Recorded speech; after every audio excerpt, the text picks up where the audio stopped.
राधे राधे मेरे प्यारे भाइयों बहनों माताओं व बंधुओं, संस्कार की बातें चैनल में आपका स्वागत है। बंधुओं, आज भौम प्रदोष के दिन मैं आपको सुनाने जा रही हूँ भौम प्रदोष व्रत की व्रत कथा, पूरन पूजा विधि और भौम प्रदोष व्रत का महत्व। बंधुओं, जिसे सुनने मात्र से मनुष्य के जीवन में कभी भी आर्थिक संकट नहीं आते। बंधुओं, यदि आपने हमारे YouTube चैनल संस्कार की बातें अब तक सब्सक्राइब नहीं किया तो जरूर करें और बेल आइकन दबाना ना भूलें, ताकि आपको हमारी आने वाली सभी वीडियोस की जानकारी सबसे पहले हो सके। बंधुओं, वीडियो को पूरी सुनने के बाद कमेंट बॉक्स में जय शिव शंकर भोलेनाथ जरूर लिखें। बोलो शिव शंकर भोलेनाथ की जय हो। प्रदोष व्रत करने वाला मनुष्य सदा सुखी रहता है, और यदि प्रदोष व्रत की कथा भी सुन ली जाए तो उस मनुष्य के संपूर्ण पापों का नाश हो जाता है।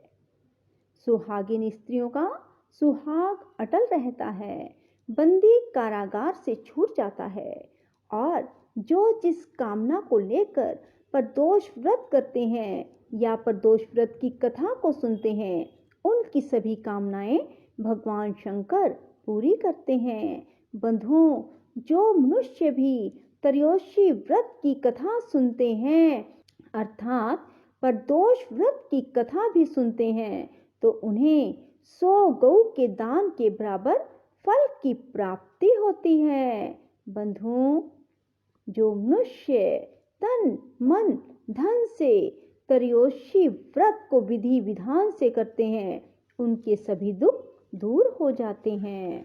प्रदोषारोहिणी मुखम के अनुसार सायंकाल के बाद और रात्रि आने के पूर्व दोनों के बीच का जो समय है उसे प्रदोष कहते हैं।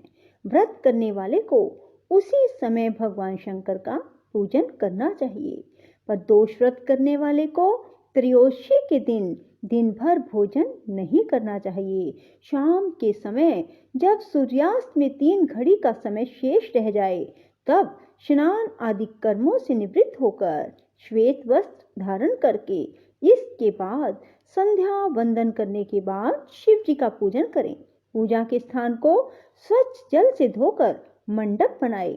वहां 5 रंगों के पुष्पों से पद्म पुष्प की आकृति बनाकर कुशा का आसन बिछाएं।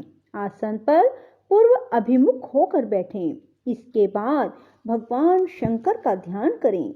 ध्यान का स्वरूप इस प्रकार है: करोड़ा चंद्रमा के समान कांतिवान, त्रिनेत्रधारी, मस्तक पर चंद्रमा का आभूषण धारण करने वाले, पिंगल वर्ण के जटाजूटधारी, नीलकंठ, अनेक रुद्राक्ष मालाओं से सुशोभित, वरद हस्त, त्रिशूलधारी, नागों के कुंडल पहने, व्याघ्र चरम धारण किए, रतन जड़ित सिंहासन पर विराजमान शिव जी का ध्यान करें।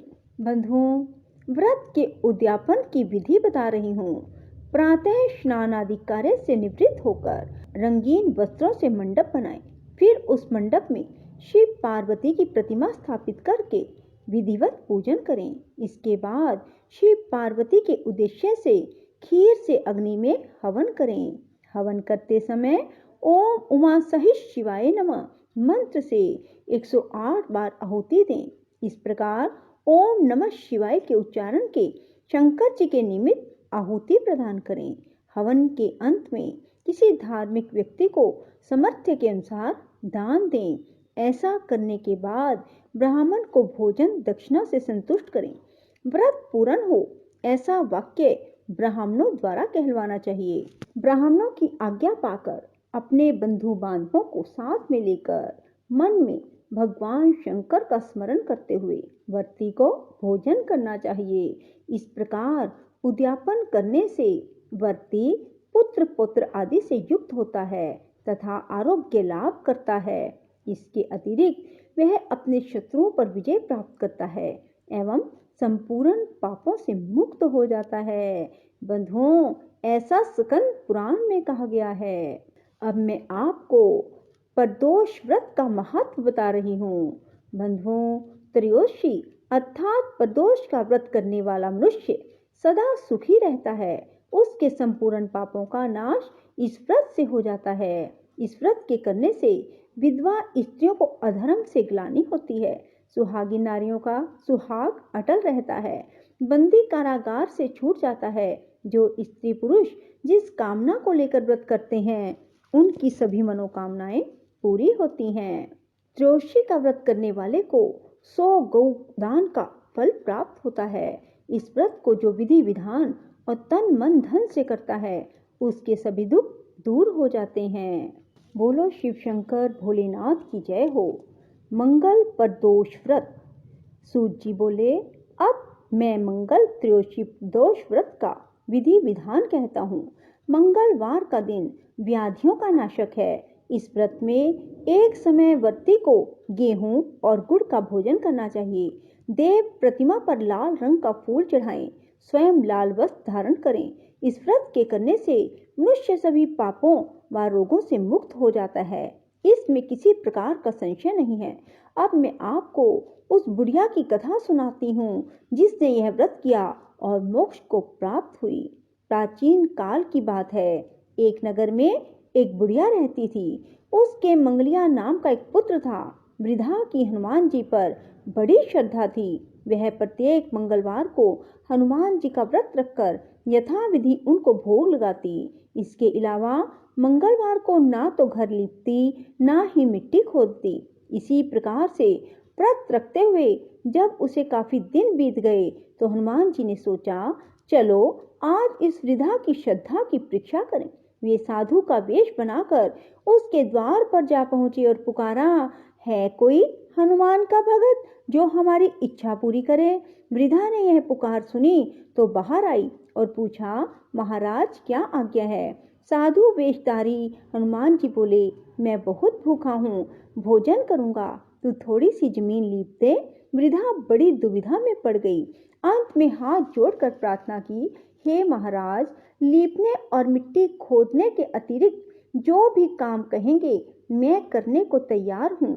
साधु ने 3 बार परीक्षा कराने के बाद कहा, तू अपने बेटे को बुला, मैं उसे औंधा लिटाकर उसकी पीठ पर आग जलाकर भोजन बनाऊंगा। वृद्धा ने सुना तो पैरों तले धरती खिसक गई, मगर वह वचन हार चुकी थी। उसने मंगलिया को पुकार कर साधु महाराज के हवाले कर दिया, मगर साधु ऐसे ही मानने वाले ना थे। उन्होंने वृद्धा के हाथों से ही मंगलिया को औंधा लिटाकर उसकी पीठ पर आग जलवाई। आग जलाकर दुखी मन से वृद्धा अपने घर के अंदर जा घुसी। साधु जब भोजन बना चुका तो उसने वृद्धा को बुलाकर कहा, वह मंगलिया को पुकारे ताकि वह भी आकर भोग लगा ले। वृद्धा आंखों में आंसू भर कर कहने लगी, अब उसका नाम लेकर मेरे हृदय को ना दुखाओ। लेकिन साधु महाराज ना माने तो वृद्धा को भोजन के लिए मंगलिया को पुकारना पड़ा। पुकारने की देर थी कि मंगलिया बाहर से हंसता हुआ घर में दौड़ा आया। मंगलिया को जीता जागता देखकर वृद्धा को सुखद आश्चर्य हुआ। वह साधु महाराज के चरणों में गिर पड़ी।